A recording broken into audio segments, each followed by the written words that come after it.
అయితే అండి ఈ నక్షత్రానికి సంబంధించి ఎలాంటి పరిహారం చేసుకుంటే మంచిది?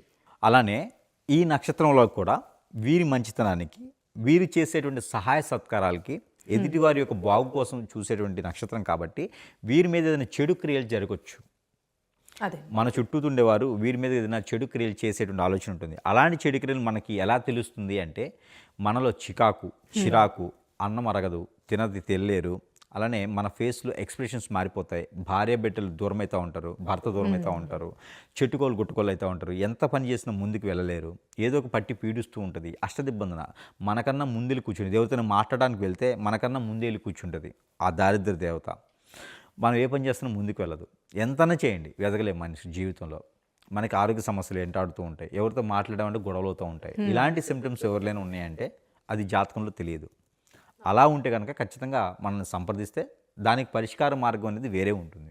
అది చూపించడానికైతే ఉంటుంది.